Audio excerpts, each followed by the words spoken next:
Let's talk about anglers again. I already have a video on anglers, but since they changed that anglers and agrarian idle are no longer mutually exclusive, I believe it warrants looking at it again. Something that I will note is that in this video, I will specifically look at the combination of anglers and agrarian idle.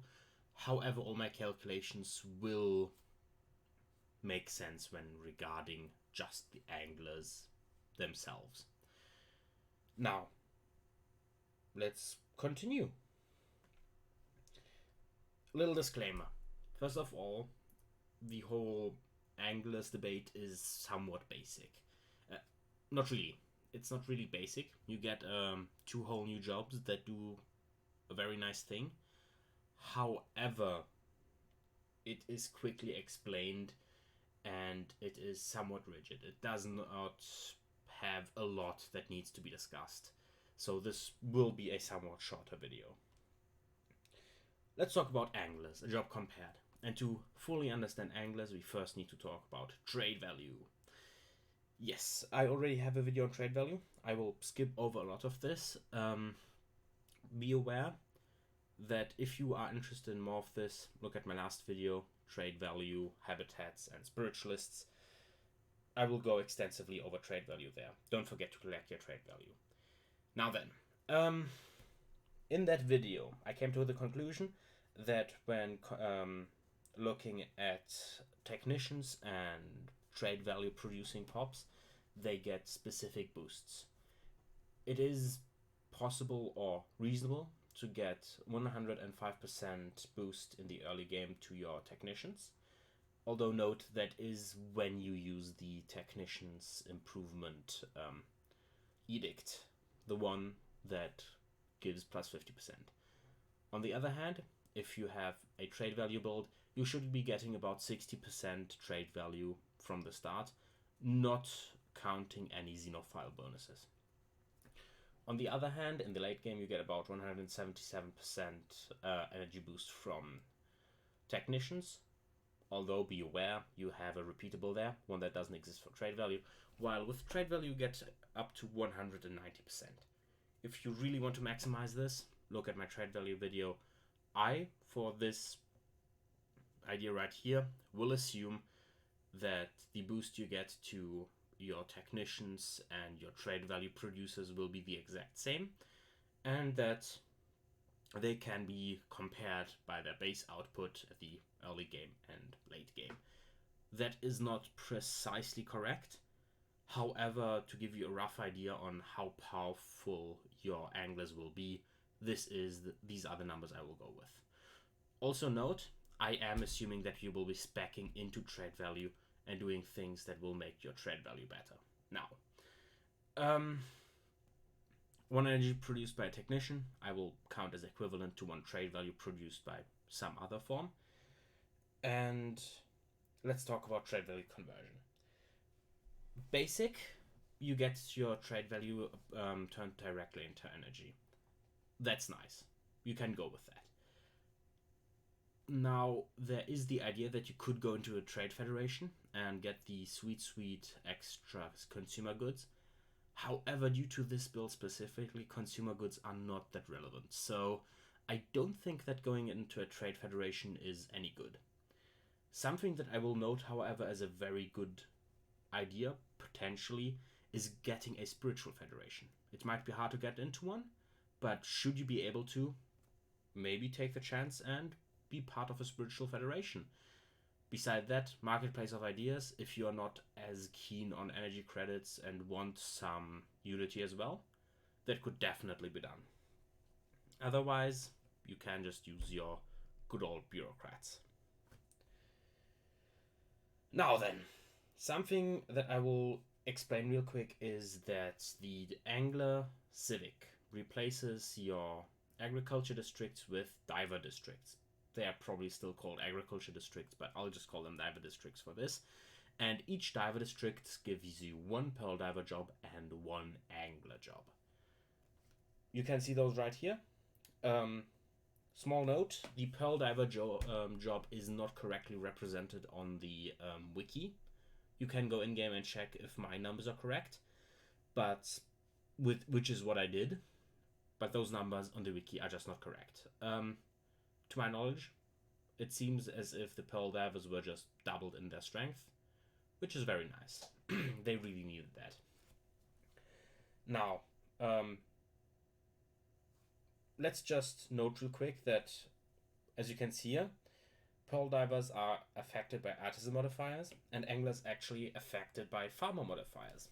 Meaning that anglers and farmers, as well as pearl divers and artisans, can be just compared one to one. You can assume that they will get the same bonuses over the game. Due to this, I will only be comparing the early game, the base output. I will not be considering any factors such as output modifiers. I will just simply assume that you have the same, what do I call it, the same kind of starting point. Now, to quickly explain the equivalence, what do you actually get? I have written down that you get 3 equivalent jobs with those 2 pearl diver and angler jobs. This is simply due to the fact that a pearl diver is effectively equivalent to 1 artisan, giving you 6 consumer goods, while an angler is roughly equivalent to a farmer. However, you get a third bonus, plus 2 food, so you get 4/3 farmer, and apologies, and you get a total of 4 trade value, which I equate to a total of 4 energy, meaning you get 2/3 of a technician. You count those together, that's 3 jobs. Now, what's the actual consumption and output like? You can see here, CG in this case stands for consumer goods. You get an equivalent amount of consumer goods on both sides. You get 4 trade value, while you would get 4 energy credits because of that 2/3 technician. 8 food instead of 6 food, and 4 amenities. Those I have not really regarded so far, but it's always nice to have just a few extra amenities. I will not regard them as intensely in this video. They might save you 2 jobs in the form of entertainers, which could be nice. You have 4 minerals versus 6 minerals. However, you also consume 3 food. Note that the game roughly assumes 1 mineral to be about 1.5 food. While the output here is the same, the assumption is also made for your what are they called? For your catalytic drones, if you want to turn food into alloys. So yeah, the game assumes 1 mineral to be about 1.5 food, meaning that the consumption is effectively the same, just that a part of your mineral upkeep is turned into food upkeep, which is nice. Something that I will note is that upkeep of jobs does not scale, while the output very much does scale. So getting a higher food upkeep is actually quite nice. Let's, before I will actually put this into perspective, talk about some other bonuses that you get. As soon as you go for catalytic processing, there is no huge mineral need anymore. You will only need your minerals for your divers, and maybe if you want to build a couple buildings. You can trade some energy for minerals, and I would believe that getting 1, maybe 2 mineral habitats in the late game is more than enough. Maybe you might even be happy with just getting your minerals from space. Or you have a few districts on your homeworld. I think that might very much be enough. Something else to note is that you will be dealing with no technicians, assuming that you get merchants. Maybe take 50. You get some trade value from your anglers, and honestly, it would be a real shame not to actually make use of that. And then maybe use clerks. I know it's a very bold statement. You get 5 trade value late game versus the 8 energy credits you get from technicians. That isn't a good job. That isn't a good deal. But maybe you could get them instead of an entertainer. And if you get 2 clerks instead of 2 entertainers because you just needed that tiny bit of more amenities, that is definitely worth it. Might even be worth it to go up to 4 clerks instead of entertainers, 2 of them. Although that might be stretching it a lot. Then again, you are probably going gene ascension, meaning that you will have a absurd number of pops, and clerks are just a very easy job to just spam, and it might be necessary for you, if you spam your pops enough, to get some clerks. Assuming that you don't have any scaling pop growth, that might be doubly so. It's an idea for the very late game, something to think about, but I don't actually think that it's viable. Now, let's talk about your economy. Usually your economy consists of your basic producers. You have 3 of those. Maybe you can get rid of food production by taking up some special buildings on your star bases. You have your metallurgists, your intellectuals. That is a very complex, normal, what's it called? A very complex economy with many different buildings that you actually need to build, especially building buildings to get your consumer goods up always feels kind of bad.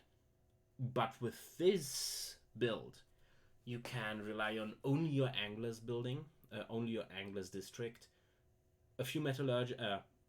many metallurgists to actually get rid of your food via catalytic processing, a bunch of merchants to get your energy up, maybe to get some unity, many intellectuals, bureaucrats, and mainly scientists, and just a few scientists.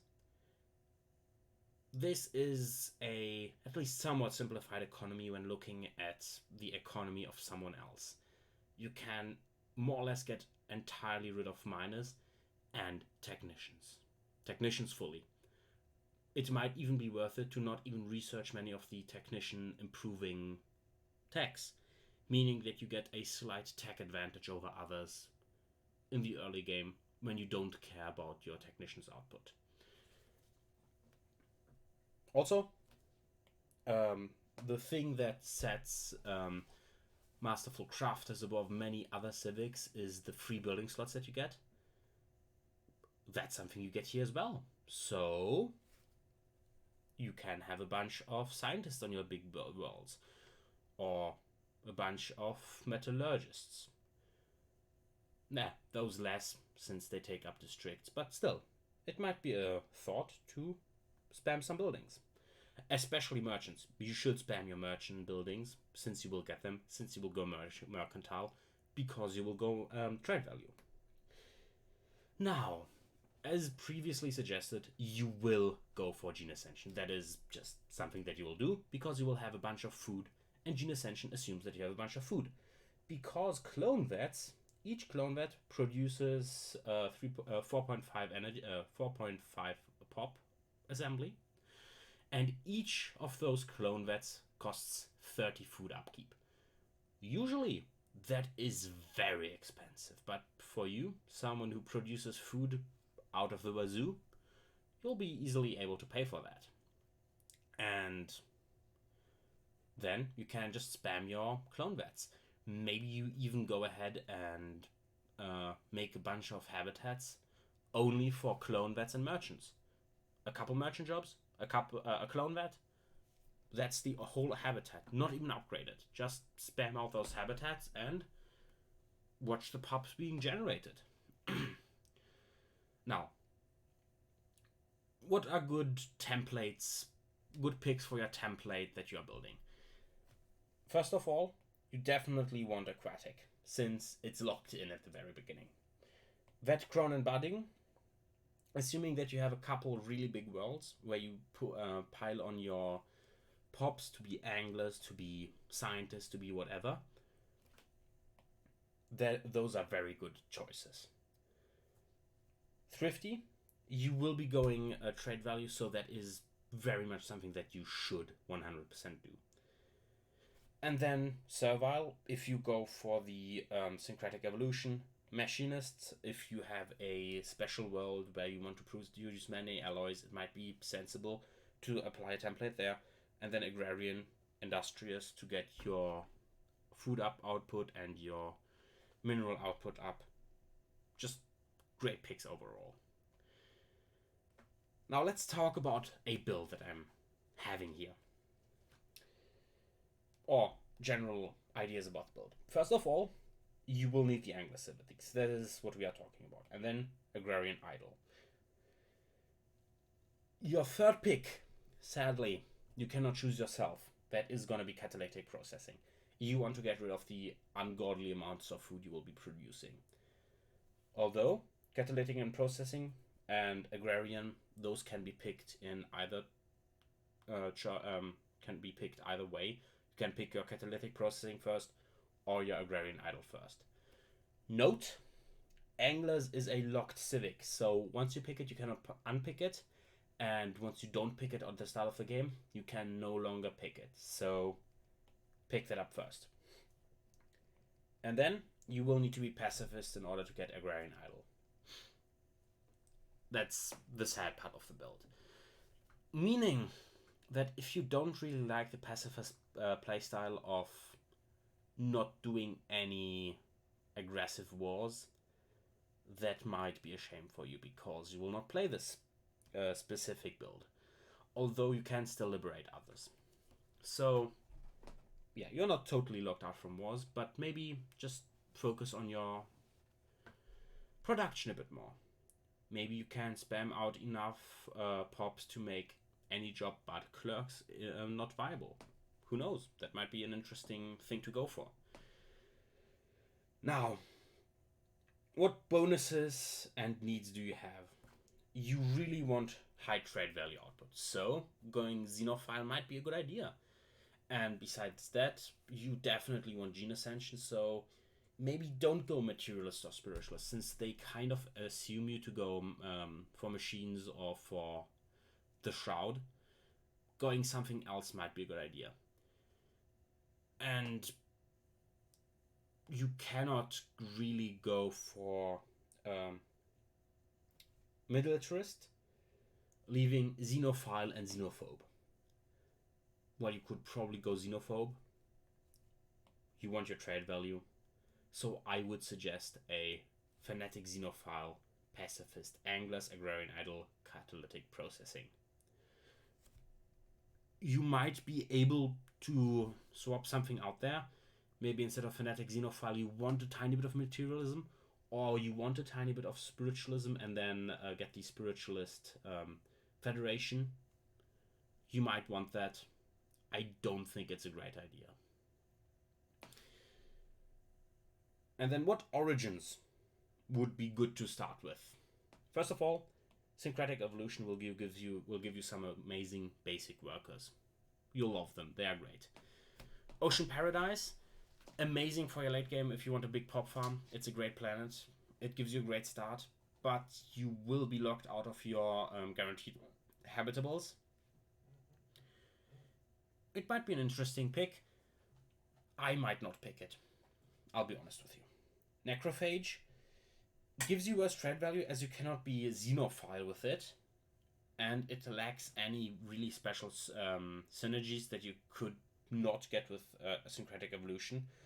Overall, for this one, I would go with Syncretic Evolution over Necrophage, but you could do it. And then anything that's just basic works well. Here be Dragons, The Common Ground, Hegemon, although those are generally considered to be bad. Lost Colony, Prosperous Reunification, and On the Shoulders of Giants. All good picks. Although I myself would suggest that you go with Syncretic Evolution. And Clone Soldier is actually a quite interesting pick. You cannot go Clone Ascendancy, most likely. Or if you do, it will make little sense, because you will be Xenophile, meaning that, well, you will not really have your clone soldiers as leaders that much. and or at least you cannot force them to be your leaders, sadly. And due to this, I think you just maybe descend if you go clone soldier, or you just don't go clone soldier at all. Although it is an interesting idea, you have a very early massive pop growth boom, have a bunch of pops early, try to find some Xenos friends and grow them, have them breed on your planets, and then descend. Doesn't sound amazing. If you go clone soldiers, you do want to ascend, but it's something that you could do, and that's why I'm pointing it out here. Now, let's talk about my build. Welcome to the Equinox Diving Club. Oligarchic, because you will probably have a very good Xenophile faction. Anglers, Agrarian Idol, no big surprises here, and Pacifist. Syncretic Evolution, I noted that one was really nice. Aquatic, Forced, Budding, Thrifty, to get the pop growth up, to get your trade value up, and then just Unruly and Non-Adaptive. Non-Adaptive is kind of free, since you have Aquatic, and Unruly, just good basic pick. And as for your Serviles, for your secondary species, Serviles is Forced, and Aquatic and Budding, I think, are the best two choices. Aquatic just gives a bunch of amazing bonuses, and Budding to just get the extra pop output from every single one of your pops. Note, Fleeting you can definitely pick, since those Serviles will never be leaders. And then you have Non-Adaptive, just a basic free pick. Once you reach the late game, note that the Serviles is a locked pick that is a pick. So you will get one less choice on your Serviles, although you will also get one less choice on your main species, since they will have to be aquatic. So I would honestly, for the late game, keep your Serviles aquatic and servile, give them budding, give them maybe thrifty, and give them the vet grown to have them grow extra from assembly, and try to mirror that as best you can on your big guys. Note, you will not have enough trade points left over to go for a erudite species, although I don't think that might be necessary. You might go for something like, what's it called, Mechanists, the newer one that gives you plus 10% output on your Metallurgists and your Artisans, which, by the way, also applies to your Anglers. So, yeah, that is what I would go with. I thank you all for watching, and I hope you learned at least something today. And I apologize if this take wasn't the best, but I will not be recording this again. Have a good one.